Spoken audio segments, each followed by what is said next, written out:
नमस्कार। ये राम मंदिर के निर्माण और प्राण रामलला की विग्रह के प्राण प्रतिष्ठा का वर्ष है और इसी वर्ष चुनाव भी है। तो अब ऐसा कैसे हो सकता है कि इस चुनाव में भगवान राम का किरदार निभाने वाला, चलचित्र जगत में भगवान राम का किरदार निभाने वाला कोई व्यक्ति मैदान में ना आए? ऐसा तो संभव नहीं। याद कीजिए, जब राम अयोध्या आंदोलन चरम पर था, उस समय भी भारतीय जनता पार्टी ने माता सीता और लंकेश की भूमिका निभाने वाले दो किरदारों को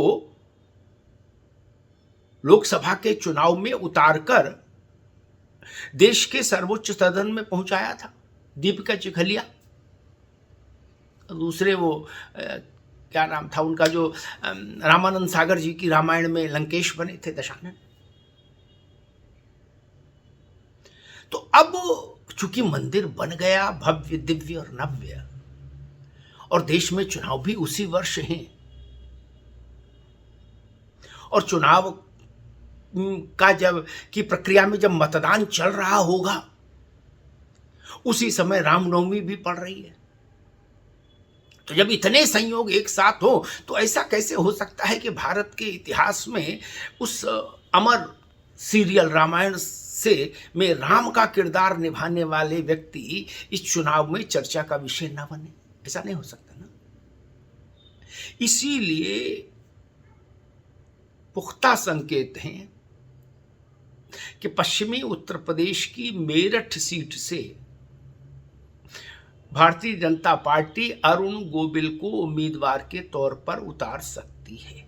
जी हां, बहुत ज्यादा संभावना है इस बात की। अब राजनीति में हर चीज को संभावना इसलिए कहना पड़ता है क्योंकि जब तक हो ना जाए तब तक ईश्वर मालिक कब कहां कौन किसका पत्ता काट दे। लेकिन मानकर चलिए, बहुत ज्यादा संभावना है कि अरुण गोविल मेरठ से भाजपा के उम्मीदवार होंगे लोकसभा के चुनाव में। अरुण गोविल देश और दुनिया भर में अपने उस अमर किरदार के जरिए ही पहचाने जा रहे हैं जो उन्होंने भगवान राम की भूमिका निभाई थी रामानंद सागर की रामायण सीरियल में। वो कहीं भी जाते हैं, आज भी लोग उनके पांव छूते हैं, उनको स्पर्श करना चाहते हैं, उनका दर्शन करना चाहते हैं। कई बार तो वो खुद बहुत संकोच में फंस जाते हैं। लेकिन अरुण गोविल भगवान राम को लेकर जितनी छवियां भारत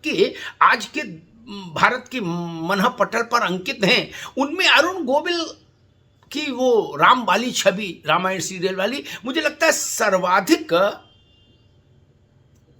महत्वपूर्ण है, सर्वाधिक लोकप्रिय है वो छवि। भगवान राम का ये स्मरण आता है तो वो छवि आ जाती है जो रामायण सीरियल में भगवान राम की थी।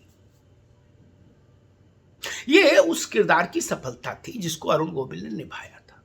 अब मेरठ में अरुण गोविल मैदान में उतरेंगे, ताल ठोकेंगे लोकसभा के चुनाव में।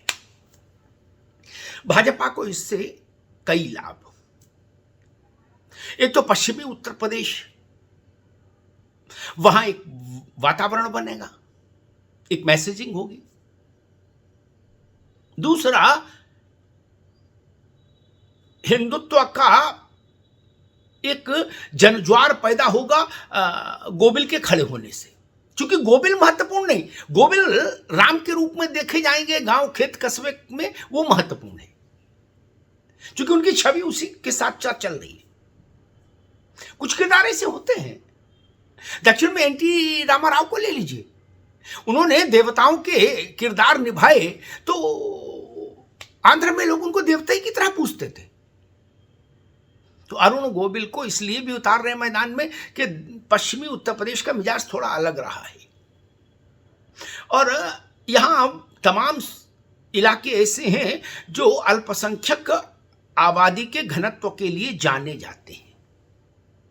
यही इसी पश्चिमी उत्तर प्रदेश में रामपुर है जहां 52% मुस्लिम वोटर है। मेरठ, सहारनपुर, बरेली, रामपुर, ये सारे जो इलाके हैं ये मुस्लिम बहुल इलाके हैं। अब यहां अगर भारतीय जनता पार्टी गोबिल को उतार देगी तो वो एक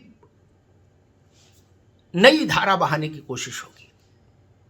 मेरठ इसलिए भी महत्वपूर्ण है क्योंकि इस बार मेरठ में सपा और बसपा दोनों में से किसी ने भी मुस्लिम उम्मीदवार नहीं दिया।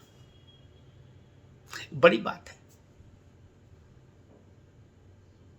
अन्यथा बसपा तो प्रायः यहां से मुस्लिम उम्मीदवार ही उतारा करती थी।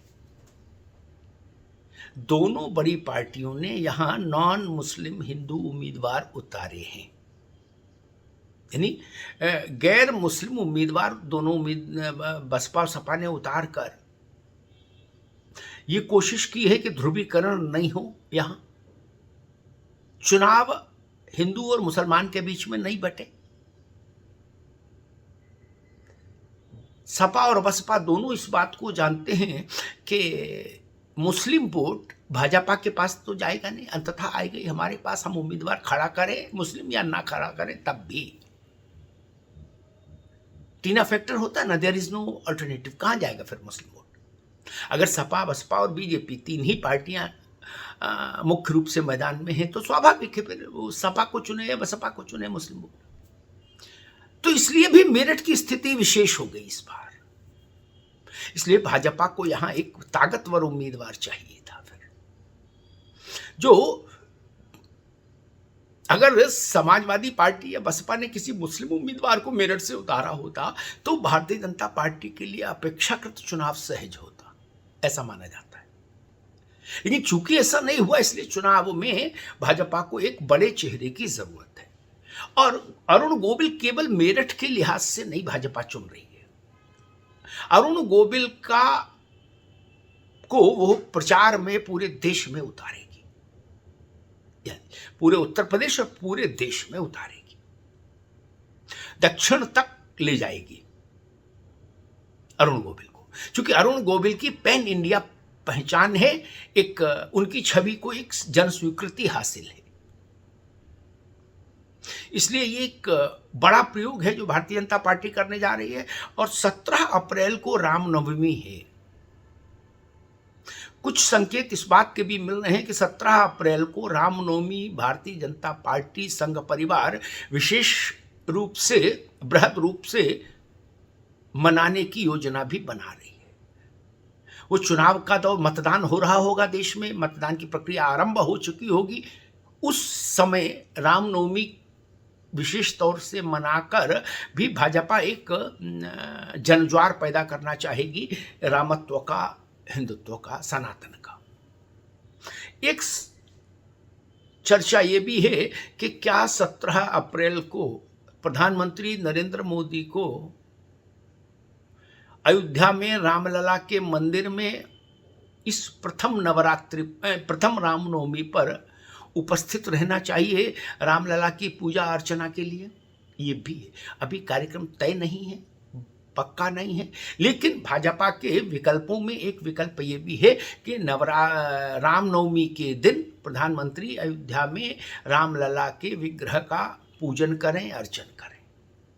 ये रामनवमी इसलिए महत्वपूर्ण है क्योंकि अयोध्या में 500 वर्षों के बाद नए मंदिर की स्थापना के बाद ये प्रथम रामनवमी है।